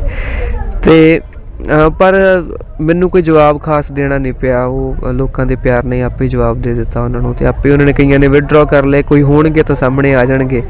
ਤੇ ਪਰ ਇਹ ਹੈ ਕਿ ਉਹ ਸੱਚਾਈ ਸੀਗੀ, ਸੱਚਾਈ ਤੋਂ ਮੁਨਕਰ ਨਹੀਂ ਹੋ ਸਕਦੇ ਨਾ। ਨਹੀਂ, ਮੈਂ ਤਾਂ ਬਿਲਕੁਲ ਨਹੀਂ ਹੋ ਸਕਦਾ। ਨਹੀਂ, ਮੈਂ ਉਹੀ ਗੱਲ ਕਰਦੀ ਹਾਂ ਨਾ ਵੀ ਸਾਰੇ ਲੋਕਾਂ ਨੂੰ ਪਤਾ ਹੈ ਕਿ ਉਹ ਸੱਚਾਈ ਹੈ। ਜੀ ਬਿਲਕੁਲ ਸੱਚ ਆ, ਪਰ ਉਹਨੂੰ ਕਹਿਣ 'ਚ ਅਸੀਂ ਕਈ ਵਾਰੀ ਸ਼ਰਮ ਮਹਿਸੂਸ ਕਰ ਜਾਂਦੇ ਹਾਂ ਜਾਂ ਅਸੀਂ ਹੌਸਲਾ ਨਹੀਂ ਕਰ ਪਾਉਂਦੇ। ਪਰ ਮੈਨੂੰ ਲੱਗਦਾ ਕਿ ਜਿਹੜੀ ਚੀਜ਼ ਵੀ ਸਾਨੂੰ ਪਰੇਸ਼ਾਨ ਕਰਦੀ ਹੈ, ਉਹਦੇ ਲਈ ਆਵਾਜ਼ ਚੁੱਕਣ ਦੀ ਲੋੜ ਹੈ ਸਾਨੂੰ, ਕਿਉਂਕਿ ਸਾਡੀਆਂ ਆਵਾਜ਼ਾਂ ਦੱਬ ਦਿੱਤੀਆਂ ਗਈਆਂ ਤੇ ਉਹ ਬਾਰ-ਬਾਰ ਦੱਬੀਆਂ ਜਾਂਦੀਆਂ ਨੇ। ਤੇ ਇਹਦੇ ਕਰਕੇ ਹੀ ਆਪਣੇ ਇਸ ਸੱਭਿਅਤਾ ਦਾ ਹਾਲ ਇਹ ਹੋ ਰਿਹਾ ਭਾਰਤ ਦਾ ਜਿਹੜਾ ਪਤਨ ਹੋ ਰਿਹਾ ਹੌਲੀ ਹੌਲੀ ਕਰਕੇ, ਉਹ ਇਸੇ ਕਰਕੇ ਕਿ ਪਹਿਲਾਂ ਜਦੋਂ ਕਾਨੂੰਨ ਆਏ ਅਸੀਂ ਬੋਲੇ ਨਹੀਂ, ਫਿਰ ਉਹਨਾਂ ਇੱਕ ਹੋਰ ਕੱਢਿਆ ਸੀ ਫਿਰ ਨਹੀਂ ਬੋਲੇ, ਫਿਰ ਕੱਢਿਆ ਫਿਰ ਨਹੀਂ ਬੋਲੇ। ਇੱਕ ਹੋਰ ਗੱਲ ਇੱਥੇ, ਅਮਿਤ ਸ਼ਾਹ ਜੀ ਜਿੱਦਣ ਕਿਸਾਨਾਂ ਨਾਲ ਮੀਟਿੰਗ ਕਰਦੇ ਨੇ ਉਹ ਖਾਸ ਤੌਰ ਤੇ ਕਿਸਾਨਾਂ ਨੂੰ ਕਹਿੰਦੇ ਨੇ ਕਿ ਜੇ ਅੱਜ ਅਸੀਂ ਇਹ ਕਾਨੂੰਨ ਰੱਦ ਕਰਦੇ ਹਾਂ ਤੇ ਕੱਲ ਨੂੰ ਫਿਰ ਹੋਰ ਵੀ ਕਾਨੂੰਨ ਰੱਦ ਹੋਣਗੇ। ਦੇਖੋ ਮੈਂ ਤਾਂ ਇਹੀ ਕਹੂੰਗਾ ਕਿ ਜੇ ਪਾਪ ਕੀਤੇ ਨੇ ਤਾਂ ਗੰਗਾ ਤਾਂ ਨਹਾਉਣਾ ਹੀ ਪੈਣਾ ਹੈ ਨਾ, ਤਾਂ ਉਹ ਜਿੰਨੇ ਕੀਤੇ ਉਨੀ ਵਾਰੀ ਨਹਾਉਣਾ ਪੈਣਾ ਹੈ। ਤੇ ਪ੍ਰੋਬਲਮ ਇਹੀ ਹੈ ਕਿ ਅਸੀਂ ਉਦੋਂ ਵੱਧ ਚੜ ਕੇ ਸਾਥ ਨਹੀਂ ਦੇ ਸਕੇ। ਜਿੱਦਣ ਐਗਜ਼ਾਮਪਲ ਹੈ ਛੋਟੀ ਜਿਹੀ ਕਿ ਅਸੀਂ ਆਪਣੇ ਕੰਮ ਨੂੰ ਘਰੋਂ ਨਿਕਲਦੇ ਹਾਂ ਔਰ ਦੇਖਦੇ ਹਾਂ ਕਿ ETT ਟੀਚਰਸ ਧਰਨਾ ਲਾ ਰਹੇ ਨੇ ਜੀ, ਤਾਂ ਸਾਨੂੰ ਲੱਗਦਾ ਕਿ ਇਹ ਪਤਾ ਇਹਨਾਂ ਦਾ ਆਪਣਾ ਮੁੱਦਾ ਹੋਣਾ। ਅਸੀਂ ਇਹ ਨਹੀਂ ਸਮਝਦੇ, ਸਾਨੂੰ ਇਹ ਗੱਲ ਸਮਝਾਈ ਨਹੀਂ ਗਈ ਜਾਂ ਅਸੀਂ ਸਮਝ ਨਹੀਂ ਸਕੇ ਕਿ ਇੱਕ ਦੇ ਨਾਲ ਬੇਇਨਸਾਫੀ ਸਾਰਿਆਂ ਨਾਲ ਬੇਇਨਸਾਫੀ ਹੈ ਤੇ ਉਸ ਇੱਕ ਵਾਸਤੇ ਖੜਨਾ ਸਾਡਾ ਫਰਜ਼ ਹੈ। ਸਾਡੀ ਤਾਂ ਡਿਊਟੀ ਲੱਗੀ ਹੋਈ ਹੈ, ਪਰ ਅਸੀਂ ਉਹ ਡਿਊਟੀ ਤੋਂ ਕਿਤੇ ਨਾ ਕਿਤੇ ਕਤਾਈ ਕੀਤੀ ਹੈ, ਅਸੀਂ ਭੱਜੇ ਹਾਂ। ਜੇ ਅਸੀਂ ਖੜੇ ਹੁੰਦੇ ਤਾਂ ਅੱਜ ਸਾਡੇ ਆਹ ਨੌਬਤ ਨਾ ਆਉਂਦੀ। ਤੇ ਮੈਂ ਵੀ ਇਸ ਡਿਊਟੀ ਤੋਂ ਮੁਨਕਰ ਹੁੰਦਾ ਰਿਹਾ ਹਾਂ, ਭੱਜਦਾ ਰਿਹਾ ਹਾਂ, ਪਰ ਹੁਣ ਅਕਲ ਆਈ ਹੈ ਤੇ ਕੋਸ਼ਿਸ਼ ਕਰਾਂਗੇ ਕਿ ਇਹ ਡਿਊਟੀ ਜਿਹੜੀ ਆ ਉਹ ਤੁਹਾਨੂੰ ਮਨੋਂ ਨਿਭਾਉਂਦੇ ਰਹੀਏ। ਰਾਕੇਸ਼ ਟਕੈਤ ਜੀ ਦਾ ਇਹ ਇਸੇ ਹੀ ਜਿਹੜੇ ਤੁਹਾਡੇ ਵਿਵਾਦਿਤ ਗੀਤ ਨਾਲ ਮੈਂ ਕਹੂੰਗੀ ਕਿ ਇਹਦੇ ਨਾਲ ਜੁੜਿਆ ਤਾਂ ਨਹੀਂ ਅਸੀਂ ਕਹਿ ਸਕਦੇ, ਪਰ ਇਦਾਂ ਦਾ ਕੁਝ ਬਿਆਨ ਸੀਗਾ ਜਿਹਦੇ ਤੇ ਉਹਨਾਂ ਤੇ ਵੀ FIR ਦੀਆਂ ਗੱਲਾਂ ਹੁੰਦੀਆਂ ਨੇ। ਮੈਨੂੰ ਜਾਣਕਾਰੀ ਤਾਂ ਨਹੀਂ ਕਿ FIR ਹੋ ਚੁੱਕੀ ਉਹਨਾਂ ਤੇ ਜਾਂ ਨਹੀਂ, ਪਰ ਗੱਲ ਇਦਾਂ ਸੀ ਵੀ ਉਹਨਾਂ ਨੇ ਕਿਹਾ ਸੀਗਾ ਵੀ ਲੰਗਰ ਇੱਥੇ ਲਗਾਏ ਜਾ ਰਹੇ ਨੇ, ਅਸੀਂ ਪੁਜਾਰੀਆਂ ਨੂੰ ਵੀ ਦਿੰਨੇ ਆ, ਹਰ ਇੱਕ ਦਾਨ ਦਕਸ਼ਨਾ ਦਿੰਨੇ ਆ, ਤੇ ਇੱਥੇ ਉਹ ਵੀ ਬਹੁਤ ਜ਼ਰੂਰੀ ਨੇ। ਕਿ ਇਹ ਜਿਹੜੇ ਪਰਚੇ ਕਰਵਾ ਕੇ ਮੂੰਹ ਬੰਦ ਕਰਨ ਦੀ ਕੋਸ਼ਿਸ਼ ਕੀਤੀ ਜਾਂਦੀ ਹੈ? ਦੇਖੋ ਜਿਹੜਾ ਵੀ ਬੰਦਾ ਗਵਰਨਮੈਂਟ ਨੂੰ ਨਾ ਐਜੂਕੇਸ਼ਨ ਤੋਂ ਪ੍ਰੋਬਲਮ ਨਹੀਂ ਹੈ, ਉਹਨਾਂ ਨੂੰ ਅਵੇਅਰਨੈਸ ਤੋਂ ਪ੍ਰੋਬਲਮ ਹੈ। ਐਜੂਕੇਸ਼ਨ ਤਾਂ ਸਾਨੂੰ ਦੇ ਹੀ ਰਹੇ ਆ, ਪਰ ਆਪਦੇ ਹਿਸਾਬ ਦੀ ਆਪਦੀ ਸੈਂਸਰ ਕੀਤੀ ਹੋਈ, ਉਹਨਾਂ ਨੂੰ ਪ੍ਰੋਬਲਮ ਅਵੇਅਰਨੈਸ ਤੋਂ ਆ। ਜੀ ਮੈਂ ਇੱਕ ਛੋਟੀ ਜਿਹੀ ਗੱਲ ਕਹੂੰਗੀ ਕਿ ਅਸੀਂ 10th ਕਲਾਸ ਤੱਕ ਪੜ੍ਹਦੇ ਸੀ, ਸਾਨੂੰ ਸਿਖਾਇਆ ਜਾਂਦਾ ਸੀ ਕਿ ਸਾਡੇ ਮੌਲਿਕ ਅਧਿਕਾਰ ਕੀ ਨੇ। ਅਸੀਂ ਪੰਜਾਬੀ 'ਚ ਪੜ੍ਹੇ ਹੋਏ ਹਾਂ। ਜਦੋਂ ਅਸੀਂ +1 +2 ਅੱਗੇ ਜਾਂਦੇ ਹਾਂ ਨਾ, ਸਾਨੂੰ ਫਿਰ ਜਦੋਂ ਬਾਹਰ ਨਿਕਲਦੇ ਹਾਂ ਪਤਾ ਲੱਗਦਾ ਹੈ ਕਿ ਇਹ ਸਿਰਫ ਕਿਤਾਬਾਂ ਦੀਆਂ ਗੱਲਾਂ ਨੇ ਜੀ। ਇਹ ਸਾਨੂੰ ਸਿਰਫ ਪੜ੍ਹਾਈਆਂ ਹੀ ਜਾਂਦੀਆਂ ਨੇ ਕਿ ਤੁਸੀਂ ਬਸ ਦਿਮਾਗ 'ਚ ਰੱਖਣਾ ਆ, ਪਰ ਦਿੱਤਾ ਕੁਝ ਨਹੀਂ ਜਾਂਦਾ। ਦੇਖੋ 1947 ਦੇ ਵਿੱਚ ਵੈਲਫੇਅਰ ਸਟੇਟ ਦੀ ਗੱਲ ਕੀਤੀ ਜਾਂਦੀ ਹੈ ਕਿ India would be a welfare state, ਪਰ ਵੈਲਫੇਅਰ ਸਟੇਟ ਕਦੀ ਬਣ ਹੀ ਨਹੀਂ ਸਕੀ। ਅਸੀਂ ਕਹਿੰਦੇ ਆ ਕਿ ਇੰਡੀਆ ਜਿਹੜੀ ਇੰਡੀਆ ਜਿਹੜਾ ਆ ਉਹਦੇ 'ਚ ਧਾਰਮਿਕ ਆਜ਼ਾਦੀ ਬਹੁਤ ਖੁੱਲ੍ਹ ਕੇ ਆ ਜੀ। ਉਹ ਇੱਕ ਵਿਚਾਰਧਾਰਾ ਦਾ ਦੇਸ਼ ਨਹੀਂਗਾ। ਪਰ ਤੁਸੀਂ ਇਹ ਦੇਖੋ ਕਿ ਜਿਹੜੇ ਮੁਲਕ ਦੀ ਵੰਡ ਹੀ ਧਰਮ ਦੇ ਸਿਆਸਤ ਤੋਂ ਹੋਈ ਹੋਵੇ, ਉਹਦੇ ਵਿੱਚ ਆਪਾਂ ਕਿੱਦਾਂ ਇਹ ਗੱਲ ਕਹਿ ਸਕਦੇ ਹਾਂ? ਆਪਾਂ ਅਜੇ ਤੱਕ ਉਹ ਸੁਖਾਵਾਂ ਮਾਹੌਲ ਬਣਾ ਨਹੀਂ ਸਕੇ ਸਾਡੇ ਅੰਦਰ। ਜਦੋਂ ਅਸੀਂ ਇੱਕ ਚੀਜ਼ ਦਾ ਪੱਖ ਕਰਦੇ ਹਾਂ ਤੇ ਦੂਜੀ ਚੀਜ਼ ਲਈ ਆਟੋਮੈਟਿਕਲੀ ਸਾਡੇ ਅੰਦਰ ਕਿਤੇ ਨਾ ਕਿਤੇ ਨਫ਼ਰਤ ਜ਼ਿਆਦਾ ਪੈਦਾ ਹੋਣੀ ਸ਼ੁਰੂ ਹੋ ਜਾਂਦੀ ਹੈ। ਤੇ ਇੱਥੇ ਅੱਜ ਵੀ ਜੇ ਅਸੀਂ ਗੱਲ ਕਰੀਏ, ਇੱਥੇ ਰਾਮ ਮੰਦਿਰ ਬਣਾਇਆ ਗਿਆ ਤੇ ਜਿਹੜਾ ਮੁਸਲਿਮ ਲੋਕਾਂ ਨੂੰ ਅਸੀਂ ਕਹਿ ਲਈਏ ਉਹਨਾਂ ਨੂੰ ਇੱਕ ਵੱਖਰਾ ਦੇ ਦਿੱਤਾ ਗਿਆ, ਹਾਲਾਂਕਿ ਉੱਥੇ ਪਹਿਲਾਂ ਇੱਕ ਮੁਸਲਮਾਨਾਂ ਦੀ ਕੋਈ ਮਕਬਰਾ ਬਣਿਆ ਹੋਇਆ ਸੀਗਾ। ਤੇ ਉੱਥੇ ਜਿਹੜੇ ਇੰਨੇ ਸਾਰੇ ਮੈਂ ਕਹੂੰਗੀ ਕਿ ਉਹਨਾਂ ਦੇ ਕੋਲੇ ਸਬੂਤ ਸੀਗੇ ਜਿਨ੍ਹਾਂ ਨੂੰ ਅਣਗੌਲਿਆਂ ਕੀਤਾ ਗਿਆ ਕੋਰਟ ਵੱਲੋਂ, ਤੇ ਇਹ ਕਹਿ ਦਿੱਤਾ ਗਿਆ ਹੈ ਕਿ ਇਹ ਇੱਕ ਅਜਿਹਾ ਮਾਹੌਲ ਸੀਗਾ ਵੀ ਜਿੱਥੇ ਆਪ ਮੁਹਾਰੇ ਹੀ ਭੀੜ ਨੇ ਇਹ ਕੁਝ ਕਰ ਦਿੱਤਾ। ਉੱਥੇ ਕੋਈ ਲਾਮਬੰਦੀ ਨਹੀਂ ਕੀਤੀ ਗਈ ਸੀਗੀ, ਕੋਈ ਪਹਿਲਾਂ ਪ੍ਰੀ ਪਲਾਨ ਨਹੀਂ ਸੀਗਾ। ਹਾਲਾਂਕਿ ਉਹਦੇ ਰਿਹਰਸਲ ਦੀਆਂ ਜਿਹੜੀਆਂ ਵੀਡੀਓਜ਼ ਆ BBC ਤੇ ਉਹ ਨਸ਼ਰ ਵੀ ਕੀਤੀਆਂ ਜਾਂਦੀਆਂ ਨੇ ਕਿ ਸਰਕਾਰਾਂ ਅਜਿਹੇ ਕਰਕੇ ਇੱਕ ਹਿੰਦੂ ਤਬਕੇ ਨੂੰ ਆਪਣੇ ਕਬਜ਼ੇ 'ਚ ਹੀ ਕਰਨਾ ਚਾਹੁੰਦੀਆਂ ਨੇ। ਦੇਖੋ ਹਮੇਸ਼ਾ ਹੀ ਇਹਨਾਂ ਦੀ ਕੋਸ਼ਿਸ਼ ਰਹੀ ਹੈ ਕਿ ਕਿਸੇ ਨਾ ਕਿਸੇ ਤਰੀਕੇ ਆਪਾਂ ਜਿਹੜਾ ਬਹੁਮਤ ਆ ਉਹਦੀ ਵੋਟ ਹਾਸਲ ਕਰ ਲਈਏ। ਤਾਂ ਧਰਮ ਦੀ ਰਾਜਨੀਤੀ ਜਿਹੜੀ ਆ ਨਾ ਇਹ ਬਹੁਤ ਇਹਨਾਂ ਨੂੰ ਸੂਟ ਕਰਦੀ ਆ, ਇਹਨਾਂ ਦੇ ਫਾਰਮੂਲੇ ਦੇ ਉੱਤੇ ਬੜੀ ਫਿੱਟ ਪੈਂਦੀ ਆ। ਸੋ ਇਹ ਫਾਰਮੂਲਾ ਹਮੇਸ਼ਾ ਹੀ ਵਰਤਿਆ ਜਾਂਦਾ ਰਿਹਾ ਹੈ ਕਿ ਹਿੰਦੂਤਵ ਦਾ ਨਾਂ ਲੈ ਕੇ ਉਹਨਾਂ ਦੀਆਂ ਭਾਵਨਾਵਾਂ ਨੂੰ ਵਰਤ ਕੇ ਤਾਂ ਆਪਣੀ ਵੋਟ ਕਿੱਦਾਂ ਇਹਨਾਂ ਨੇ ਗੇਨ ਕਰਨੀ ਆ। ਜਦ ਕਿ ਜਿਹੜੇ ਬੰਦੇ ਦੇ ਅੰਦਰ ਵਾਕਿਆ ਹੀ ਧਾਰਮਿਕ ਸੋਚ ਉਤਰੀ ਹੋਵੇ ਉਹਦੇ ਅੰਦਰ ਸਭ ਤੋਂ ਪਹਿਲਾਂ ਦਇਆ ਉਤਰਦੀ ਹੈ। ਤੇ ਜੇ ਤੁਹਾਡੇ ਅੰਦਰ ਦਇਆ ਨਹੀਂ ਹੈਗੀ ਫਿਰ ਤੁਸੀਂ ਧਾਰਮਿਕ ਨਹੀਂ ਹੋ ਸਕਦੇ, ਤੇ ਜੇ ਦਇਆ ਆ ਤਾਂ ਫਿਰ ਤੁਸੀਂ ਇਨਸਾਨੀਅਤ ਦਾ ਘਾਣ ਨਹੀਂ ਕਰ ਸਕਦੇ, ਫਿਰ ਤੁਸੀਂ ਪੱਖਵਾਦੀ ਨਹੀਂ ਹੋ ਸਕਦੇ, ਫਿਰ ਤੁਸੀਂ ਦੋਵਾਂ ਇਨਸਾਨਾਂ ਨੂੰ ਵੱਖਰੀ ਵੱਖਰੀ ਨਿਗਾਹ ਨਾਲ ਨਹੀਂ ਦੇਖ ਸਕਦੇ। ਤੁਹਾਨੂੰ ਸਮਾਨਤਾ ਦੇਣੀ ਪਊਗੀ ਦੋਵਾਂ ਨੂੰ। ਤੇ ਜੇ ਤੁਹਾਨੂੰ ਅਜੇ ਵੀ ਹਿੰਦੂ ਮੁਸਲਮਾਨ ਦੇ ਵਿੱਚ ਫਰਕ ਦਿਖਦਾ, ਤੁਹਾਨੂੰ ਬੋਧੀ ਤੇ ਟੋਪੀ ਦੇ ਵਿੱਚ ਫਰਕ ਦਿਖਦਾ, ਤਾਂ ਫਿਰ ਲੱਗਦਾ ਨਹੀਂ ਕਿ ਤੁਸੀਂ ਧਾਰਮਿਕ ਕਹਾਉਣ ਦੇ ਲਾਇਕ ਵੀ ਹੈਗੇ ਆ। ਤੇ ਮੈਂ ਅੱਜ ਜਿਹੜੀ ਦਇਆ ਵਾਲੀ ਗੱਲ ਆ ਉਹ ਮੈਂ ਅੱਜ ਇੱਥੇ ਨਾਲ ਜੋੜੂੰਗੀ ਕਿਸਾਨਾਂ ਦੇ ਨਾਲ ਵੀ, ਕਿਉਂਕਿ ਜੇ ਕਿਸਾਨਾਂ ਨੂੰ ਪਤਾ ਹੈ ਵੀ ਸਾਡਾ ਤਾਂ ਹੈਗਾ ਹੈ, ਸਾਡਾ ਤਾਂ ਖੁੱਸਦਾ ਹੀ ਆ, ਪਰ ਇਹਦੇ ਨਾਲ ਹੋਰ ਵੀ ਬਹੁਤ ਸਾਰੇ ਲੋਕ ਨੇ ਜਿਨ੍ਹਾਂ ਦੀ ਰੋਜ਼ਗਾਰ, ਜਿਨ੍ਹਾਂ ਦੀ ਰੋਟੀ ਖੁੱਸ ਜਾਏਗੀ। ਕਿਉਂਕਿ ਜੇ ਅਸੀਂ ਗੱਲ ਕਰਦੇ ਹਾਂ ਈਸਟ ਇੰਡੀਆ ਕੰਪਨੀ ਦੀ, ਉਹਨੇ ਰਾਜ ਕੀਤਾ ਸੀਗਾ ਇੰਡੀਆ ਦੇ ਉੱਪਰ। ਉਦੋਂ 38 ਵਾਰ ਕਾਲ ਪੈਂਦਾ ਹੈ ਤੇ 38 ਵਾਰ ਅਸੀਂ ਕਵਾਂਗੇ 118 ਸੇਰ ਜਿਹੜੇ ਚੌਲ 1 ਰੁਪਏ ਦੇ ਮਿਲਦੇ ਸੀਗੇ, ਤੇ ਜਦੋਂ ਕਾਲ ਪੈਂਦਾ ਆ ਉਦੋਂ 1 ਰੁਪਏ ਦੇ 12 ਸੇਰ ਚੌਲ ਦਿੱਤੇ ਜਾਂਦੇ ਨੇ। ਉਦੋਂ ਅਜਿਹਾ ਸਮਾਂ ਸੀ ਜਦੋਂ ਕਾਲ ਪੈਂਦਾ ਸੀ ਤਾਂ ਫਿਰ ਰੇਟ ਜਿਹੜੇ ਸੀਗੇ ਉਹ ਵੱਧ ਜਾਂਦੇ ਸੀ, ਜਿਹੜੀ ਚੀਜ਼ ਉਹ ਘੱਟ ਦਿੱਤੀ ਜਾਂਦੀ ਸੀ। ਪਰੰਤੂ ਜੇ ਹੁਣ ਦੀ ਗੱਲ ਕਰਦੇ ਹਾਂ ਅਸੀਂ ਇੰਡੀਆ ਦੇ ਵਿੱਚ, ਹਲੇ ਤਾਂ ਕਾਨੂੰਨ ਹੁਣ ਲਾਗੂ ਹੋਏ ਨੇ, ਇਸ ਤੋਂ ਪਹਿਲਾਂ ਹੀ ਜੇ ਅਸੀਂ ਪਿਆਜ਼ ਦਾ ਰੇਟ ਦੇਖ ਲਈਏ, ਗੋਭੀ ਦਾ ਰੇਟ ਦੇਖ ਲਈਏ, ਐਸੈਂਸ਼ੀਅਲ ਕਮੋਡਿਟੀ ਦਾ ਐਕਟ ਜਿਹੜਾ ਆ ਉਹ ਹੈ ਹੀ ਇਸ ਚੀਜ਼ ਦੇ ਉੱਤੇ ਕਿ ਇਹ ਤੁਹਾਡੀ ਥਾਲੀ ਦੀ ਕੀਮਤ ਤੈਅ ਕੀਤੀ ਜਾ ਰਹੀ ਹੈ, ਔਰ ਉਹ ਕੀਮਤ ਸਰਕਾਰ ਨਹੀਂ, ਕਾਰਪੋਰੇਟ ਤੈਅ ਕਰ ਰਿਹਾ ਕਿ ਤੁਸੀਂ ਜਿਹੜੀ ਰਾਤ ਨੂੰ ਰੋਟੀ ਖਾਣੇ ਹੋ ਉਹਦੀ ਕੀਮਤ ਕੀ ਹੋਊਗੀ। ਤੇ ਇਹ ਮੈਂ ਤਾਂ ਕਹਿੰਦਾ ਕਿ ਸਗੋਂ ਜਿਹੜੇ ਨਾਨ ਫਾਰਮਿੰਗ ਕਲਚਰਸ ਚੋਂ ਵੀ ਨੇ ਜਿਹੜੇ ਲੋਕ, ਉਹਨਾਂ ਨੂੰ ਕਿਸਾਨਾਂ ਦੇ ਸ਼ੁਕਰਗੁਜ਼ਾਰ ਹੋਣਾ ਚਾਹੀਦਾ ਕਿ ਉਹ ਲੜਾਈ ਸਿਰਫ ਆਪਣੀ ਨਹੀਂ ਲੜ ਰਹੇ, ਤੁਹਾਡੀ ਵੀ ਓਨੀ ਲੜ ਰਹੇ ਆ ਨਾਲ, ਕਿਉਂਕਿ ਤੀਸਰਾ ਬਿੱਲ ਜਿਹੜਾ ਉਹਦਾ ਅਸਰ ਆਮ ਲੋਕਾਂ ਤੇ ਵੀ ਓਨਾ ਹੀ ਹੋਣਾ ਜਿੰਨਾ ਕਿਸਾਨ ਤੇ ਹੋਣਾ ਆ। ਤੇ ਐਸੈਂਸ਼ੀਅਲ ਕਮੋਡਿਟੀ ਨੂੰ ਪੜ੍ਹ ਲੈਣਾ ਔਰ ਸਮਝ ਲੈਣਾ ਬਹੁਤ ਜ਼ਰੂਰੀ ਆ ਇਸ ਵੇਲੇ, ਖਾਸ ਕਰਕੇ ਉਹਨਾਂ ਲੋਕਾਂ ਨੂੰ ਮੈਂ ਕਹਿ ਰਿਹਾ ਜਿਹੜੇ ਘਰਾਂ 'ਚ ਬੈਠੇ ਆ, ਜਿਨ੍ਹਾਂ ਨੂੰ ਲੱਗਦਾ ਕਿ ਉਹਨਾਂ ਦਾ ਖੇਤੀਬਾੜੀ ਦੇ ਨਾਲ ਕੋਈ ਵਾਹ ਵਾਸਤਾ ਨਹੀਂ ਹੈ। ਤੇ ਇਹ ਜਿਹੜੀ ਸਾਨੂੰ ਇੰਜ ਲੱਗਦਾ ਹੈ ਕਿ ਭੁੱਖਮਰੀ ਆਊਗੀ ਤੇ ਫਿਰ ਸਾਡਾ ਦੇਸ਼ ਤਰੱਕੀ ਕਿੱਥੋਂ ਕਰੂਗਾ। ਜੇ ਜ਼ਮੀਨਾਂ ਖੋਲੀਆਂ ਬੇਰੁਜ਼ਗਾਰੀ ਆ ਗਈ, ਜੇ ਰੇਟ ਵੱਧਦੇ ਨੇ ਭੁੱਖਮਰੀ ਆਉਂਦੀ ਹੈ, ਤੇ ਫਿਰ ਤਰੱਕੀ ਦੀਆਂ ਗੱਲਾਂ ਸਾਡੀਆਂ ਸਰਕਾਰਾਂ ਕਿੱਦਾਂ ਕਰਦੀਆਂ ਨੇ? ਸਰਕਾਰਾਂ ਨੇ ਤਾਂ ਭੁਲੇਖੇ ਪਾਉਣੇ ਹੁੰਦੇ ਆ। ਸਰਕਾਰ ਦੇਖੋ ਸਰਕਾਰ ਕੀ ਹੈ, ਸਰਕਾਰ ਦਾ ਢਾਂਚਾ ਇਸ ਵੇਲੇ ਇੰਨਾ ਕੁ ਸਾਨੂੰ ਜੀਓ ਨੇ ਰੋਟੀ ਨਹੀਂ ਦੇਣੀ ਹੈਗੀ। ਐਗਜ਼ੈਕਟਲੀ, ਢਾਂਚਾ ਇੰਨਾ ਕੁ ਖਰਾਬ ਹੋ ਚੁੱਕਿਆ ਹੈ ਇਸ ਵੇਲੇ ਕਿ ਉਸ ਢਾਂਚੇ ਦੇ ਬਦਲਾਵ ਦੀ ਲੋੜ ਹੈ ਸਾਨੂੰ। ਮੈਨੂੰ ਨਹੀਂ ਪਤਾ ਕਿ ਇਹ ਕਿੱਦਾਂ ਪੋਸੀਬਲ ਹੋਊਗਾ ਜਾਂ ਕਿਸ ਦਿਨ ਪੋਸੀਬਲ ਹੋਊਗਾ, ਪਰ ਪੈਸੇ ਦੀ ਇਕੁਅਲ ਡਿਸਟ੍ਰੀਬਿਊਸ਼ਨ ਬਹੁਤ ਜ਼ਰੂਰੀ ਹੈ, ਚਾਹੇ ਕਿਸੇ ਦਾ ਵਰਕ ਮੈਂਟਲ ਹੈ, ਚਾਹੇ ਕਿਸੇ ਦਾ ਫਿਜ਼ੀਕਲ ਆ। ਅਸੀਂ ਬਾਹਰਲੇ ਮੁਲਕਾਂ ਜਦੋਂ ਜਾਂਦੇ ਹਾਂ ਤਾਂ ਇੱਕ ਚੀਜ਼ ਆਬਜ਼ਰਵ ਕਰਦੇ ਹਾਂ ਕਿ ਪਲੰਬਰ ਦੀ ਵੀ ਬੜੀ ਸੋਹਣੀ ਤਨਖਾਹ ਹੈ। ਸਕੂਲ ਦੇ ਬੱਚਿਆਂ ਦਾ ਵੀ ਸੁਪਨਾ ਹੁੰਦਾ ਹੈ ਕਿ ਅਸੀਂ ਵੱਡੇ ਹੋ ਕੇ ਫਾਇਰਮੈਨ ਬਣਨਾ ਹੈ, ਜਦ ਕਿ ਇੱਥੇ ਦੇ ਬੱਚੇ ਨੂੰ ਡਾਕਟਰ ਤੇ ਇੰਜੀਨੀਅਰ ਤੋਂ ਬਿਨਾਂ ਤੀਜੀ ਚੀਜ਼ ਨਹੀਂ ਸੋਚਦੀ ਕੋਈ, ਜਾਂ ਗਾਇਕ ਜਾਂ ਕ੍ਰਿਕਟਰ ਸੋਚ ਜਾਂਦਾ, ਇਸ ਤੋਂ ਇਲਾਵਾ ਕੁਝ ਸੋਚ ਨਹੀਂ ਸਕਦੇ। ਫਾਇਰਮੈਨ ਬਣਨ ਦਾ ਜਾਂ ਕਾਰਪੈਂਟਰ ਬਣਨ ਦਾ ਜਾਂ ਪਲੰਬਰ ਬਣਨ ਦਾ ਚਾਅ ਹੀ ਹੈ ਨਹੀਂ ਬੱਚਿਆਂ ਦੇ ਵਿੱਚ। ਤੇ ਜਿਹੜਾ ਕੰਮ ਚਾਅ ਨਾਲ ਨਾ ਕੀਤਾ ਜਾਵੇ, ਮਜਬੂਰੀ ਸਮਝ ਕੇ ਕੀਤਾ ਜਾਵੇ, ਉਹਦੇ ਵਿੱਚ ਫਿਰ ਭਾਗ ਨਹੀਂ ਲੱਗਦਾ, ਉਹਦੇ ਵਿੱਚ ਪ੍ਰਫੁੱਲਤਾ ਹੈ ਨਹੀਂ ਗੀ। ਸਾਡੇ ਅੰਦਰੋਂ ਉਸ ਆਰਟ ਨੂੰ ਹੀ ਖਤਮ ਕਰ ਦਿੱਤਾ ਗਿਆ। ਜੇ ਤੁਸੀਂ ਕਾਰਪੈਂਟਰੀ ਦਾ ਇਤਿਹਾਸ ਦੇਖ ਲਓਗੇ ਤਾਂ ਉਹ ਦਿਨ ਬ ਦਿਨ ਡੀਗ੍ਰੇਡ ਹੁੰਦਾ ਗਿਆ, ਸਿਰਫ ਇਸੇ ਕਰਕੇ ਕਿ ਲੋਕਾਂ ਨੂੰ ਰੰਦਾ ਮਜਬੂਰੀ 'ਚ ਚੁੱਕਣਾ ਪੈ ਰਿਹਾ। ਉਹਨਾਂ ਦਾ ਵੀ ਬੱਚਾ ਸਕੂਲੇ ਪੜ੍ਹਦਾ ਤੇ ਸੋਚਦਾ ਕਿ ਮੈਂ DC ਲੱਗਣਾ ਪੜ੍ਹ ਕੇ, ਪਰ ਉਹਨੂੰ ਜਦੋਂ ਉਹ ਕੁਛ ਨਹੀਂ ਬਣਦਾ ਤੇ ਫਿਰ ਉਹ ਸੋਚਦਾ ਕਿ ਚਲੋ ਮੈਂ ਪਿਓ ਦਾਦੇ ਵਾਲੇ ਕਿੱਤੇ ਨੂੰ ਹੀ ਵਾਪਸ ਅਪਣਾਉਣਾ ਆ, ਤੇ ਉਹਦੇ ਵਿੱਚ ਉਹ ਚਾਅ ਨਹੀਂ ਹੁੰਦਾ ਕਿਉਂਕਿ ਉਹ ਇੱਕ ਫੇਲੀਅਰ 'ਚੋਂ ਲੰਘ ਕੇ ਤੇ ਐਜ਼ ਅ ਸਬਸਟੀਟਿਊਟ ਫਿਰ ਉਸ ਚੀਜ਼ ਨੂੰ ਚੂਜ਼ ਕਰਦਾ ਆ। ਪਰ ਕਿਉਂ ਨਾ ਆਪਾਂ ਪੈਸੇ ਦੀ ਡਿਸਟ੍ਰੀਬਿਊਸ਼ਨ ਨੂੰ ਕੁਝ ਇਸ ਤਰ੍ਹਾਂ ਰੱਖੀਏ ਕਿ ਕਾਰਪੈਂਟਰ ਦੇ ਬੱਚੇ ਦਾ ਵੀ ਜੀ ਕਰੇ ਕਿ ਹਾਂ ਇਸੇ ਦੇ ਵਿੱਚ ਹੀ ਫਾਇਦਾ ਆ, ਇਹਦੇ ਵਿੱਚ ਹੀ ਮੈਂ ਆਪਣੀ ਸਕਿੱਲ ਨੂੰ ਹੋਰ ਇੰਪਰੂਵ ਕਰਾਂ, ਜੋ ਪਿਓ ਦਾਦੇ ਕੋਲ ਸਿੱਖਿਆ ਉਹਨੂੰ ਐਡਵਾਂਸ ਲੈ ਕੇ ਜਾਵਾਂ। ਇਹ ਜੇ ਕਲਚਰ ਦੀ ਔਰ ਇਹੋ ਜਿਹੇ ਮਨੋਬਲ ਦੀ ਸਾਨੂੰ ਲੋੜ ਪੈਣੀ ਹੈ। ਬਿਲਕੁਲ, ਜਦੋਂ 10ਵੀਂ ਕਰਦਾ ਹੈ ਬੱਚਾ ਤੇ ਫਿਰ ਉਹਨੂੰ ਦੋ ਹੀ ਆਪਸ਼ਨ ਦੱਸੀਆਂ ਜਾਂਦੀਆਂ ਨੇ, ਨਾਨ ਮੈਡੀਕਲ ਤੇ ਮੈਡੀਕਲ। ਤੇ ਜੇ ਕੋਈ ਬਚਦਾ ਖੁੱਚਦਾ ਹੈ ਤਾਂ ਉਹ ਕਮਰਸ ਚਲੇ ਜਾਂਦਾ ਹੈ, ਤੇ ਨਹੀਂ ਤਾਂ ਕੋਈ ਇਹੋ ਜਿਹਾ ਵਿਚਾਰਾ ਹੋਊਗਾ ਜਿਹੜਾ ਆਰਟਸ ਜਾਂਦਾ ਹੈ ਤੇ ਉਹਨੂੰ ਇਹੋ ਜਿਹੀ ਨਿਗਾਹ ਨਾਲ ਦੇਖਿਆ ਜਾਂਦਾ ਹੈ ਕਿ ਆਰਟਸ ਕਰਕੇ ਤਾਂ ਸ਼ਾਇਦ ਨਾ ਇਹ ਬਰਬਾਦ ਕਰ ਰਿਹਾ ਆਪਣਾ ਸਮਾਂ। ਪਰੰਤੂ ਮੈਂ ਜਿੱਥੋਂ ਤੱਕ ਅਸੀਂ ਦੇਖਦੇ ਹਾਂ ਨਾ ਕਿ ਆਰਟਸ ਵਾਲਾ ਬੰਦਾ ਮੈਨੂੰ ਲੱਗਦਾ ਕਿ ਹਰ ਪਾਸੇ ਤੋਂ ਪਰਫੈਕਟ ਹੁੰਦਾ ਹੈ।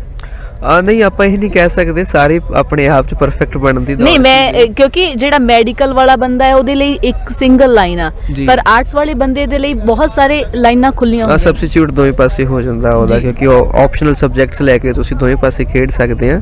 ਪਰ ਗੱਲ ਸਿਰਫ ਇਹ ਨਹੀਂ ਕਿਹਾ ਕਿ ਸਾਡੇ ਇੱਥੇ ਭੇਡ ਚਾਲ ਜ਼ਿਆਦਾ ਬਣ ਚੁੱਕੀ ਹੋਈ ਹੈ ਕਿ ਆਹ ਕਿੱਤਾ ਚੱਲਿਆ, ਜੇ ਇੰਜੀਨੀਅਰਿੰਗ ਕਾਲਜਸ ਖੁੱਲ੍ਹਣ ਲੱਗੇ ਤਾਂ ਇੰਜੀਨੀਅਰਿੰਗ ਕਾਲਜਸ ਹੀ ਪਤਾ ਨਹੀਂ ਕਿੰਨੇ ਕੁ ਖੁੱਲ੍ਹ ਗਏ। ਅਸੀਂ ਇਹ ਨਹੀਂ ਸੋਚਿਆ ਕਿ ਸਮਾਜ ਨੂੰ ਲੋੜ ਕਿਸ ਚੀਜ਼ ਦੀ ਆ। ਅਸੀਂ ਉਹ ਦੇਖਿਆ ਆਪਾਂ ਨਿੱਜੀ ਹਿੱਤ ਜ਼ਿਆਦਾ ਦੇਖਦੇ ਹਾਂ, ਸਾਨੂੰ ਫਾਇਦਾ ਕਿੱਥੇ ਹੈ, ਅੱਗੇ ਜਾ ਕੇ ਇੰਜੀਨੀਅਰ ਬਣੂਗਾ ਤੇ ਕਮਾਈ ਮੋਟੀ। ਇਹ ਕੰਮ ਸਰਕਾਰ ਦਾ ਹੁੰਦਾ ਕਿ ਲੋਕਾਂ ਨੂੰ ਗਾਈਡ ਕਰਨਾ ਕਿ ਕਿਹੜੀ ਚੀਜ਼ ਦੀ ਸਾਨੂੰ ਲੋੜ ਜ਼ਿਆਦਾ, ਡਿਮਾਂਡ ਕਿਸ ਚੀਜ਼ ਦੀ ਆ ਰਹੀ ਹੈ। ਜੇ ਸਾਡੇ ਕੋਲ ਇੰਜੀਨੀਅਰ ਘੱਟ ਰਹੇ ਤਾਂ ਆਬਵੀਅਸਲੀ ਇੰਜੀਨੀਅਰ ਬਣਾਵਾਂਗੇ, ਜੇ ਸਾਡੇ ਕੋਲ ਡਾਕਟਰ ਘੱਟ ਰਹੇ ਤਾਂ ਡਾਕਟਰ ਬਣਾਵਾਂਗੇ, ਜੇ ਸਾਡੇ ਕੋਲ ਸੋਲਜਰ ਘੱਟ ਰਹੇ ਤਾਂ ਆਪਾਂ ਸੋਲਜਰ ਬਣਾਵਾਂਗੇ।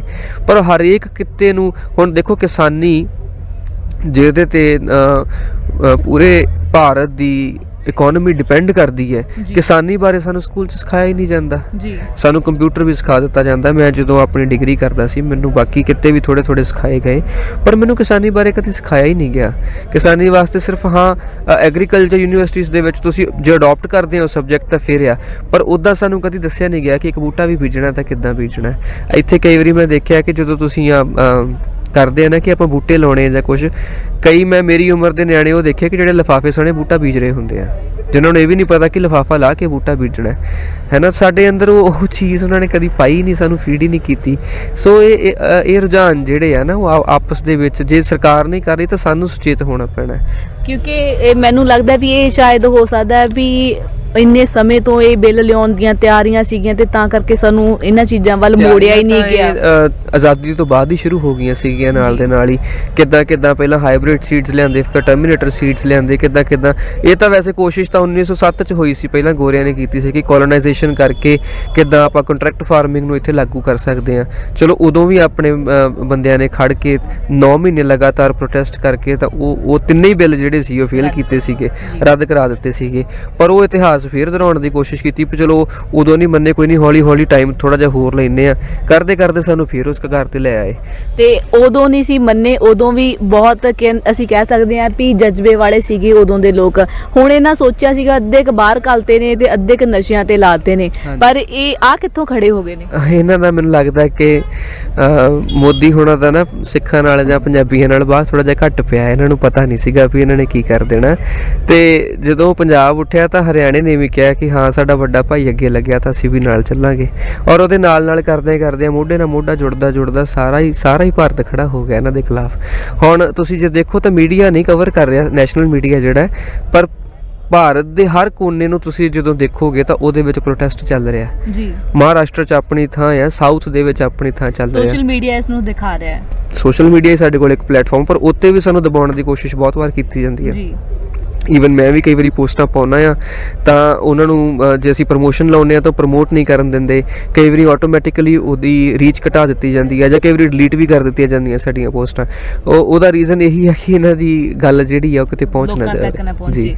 ਇਹ ਰੀਚ ਜਿਹੜੀ ਹੈ ਘਟਾ ਦਿੱਤੀ ਜਾਂਦੀ ਹੈ, ਇਹਦੇ ਨਾਲ ਹਰ ਇੱਕ ਬੰਦਾ ਜੂਝ ਰਿਹਾ, ਚਾਹੇ ਉਹ ਚੈਨਲਸ ਵਾਲੇ ਹੋਣ, ਚਾਹੇ ਉਹ ਇੱਕ ਇਨਸਾਨ ਹੋਵੇ, ਚਾਹੇ ਉਹ ਕਲਾਕਾਰ ਹੋਵੇ, ਕਿਉਂਕਿ ਜਿਹੜਾ ਸਹੀ ਕੰਟੈਂਟ ਹੈ ਉਹ ਲੋਕਾਂ ਤੱਕ ਨਹੀਂ ਪਹੁੰਚਣਾ ਚਾਹੀਦਾ। ਇਹ ਸਰਕਾਰਾਂ ਚਾਹੁੰਦੀਆਂ ਨੇ। ਤੇ ਇਹ ਸਨ ਸਾਡੇ ਨਾਲ ਵੀਰ ਸਿੰਘ ਜੀ, ਜਿਨ੍ਹਾਂ ਨੇ ਸਾਨੂੰ ਕਿਸਾਨੀ ਮੋਰਚੇ ਦੇ ਨਾਲ ਰਿਲੇਟਡ ਗੱਲਾਂ ਦੱਸੀਆਂ ਨੇ ਤੇ ਅਸਲ 'ਚ ਦੱਸਿਆ ਹੈ ਕਿ ਇਹ ਕਿੰਨਾ ਕੁ ਜ਼ਰੂਰੀ ਹੈ ਤੇ 3 ਬਿੱਲ ਜਿਹੜੇ ਰੱਦ ਕਰਾਉਣੇ ਕਿੰਨੇ ਜ਼ਰੂਰੀ ਨੇ। ਤੁਸੀਂ ਦੇਖ ਰਹੇ ਹੋ KTV UK, ਕੈਮਰਾਮੈਨ ਅਲਜਿੰਦਰ ਦੇ ਨਾਲ ਪਲਵਿੰਦਰ ਕੌਰ।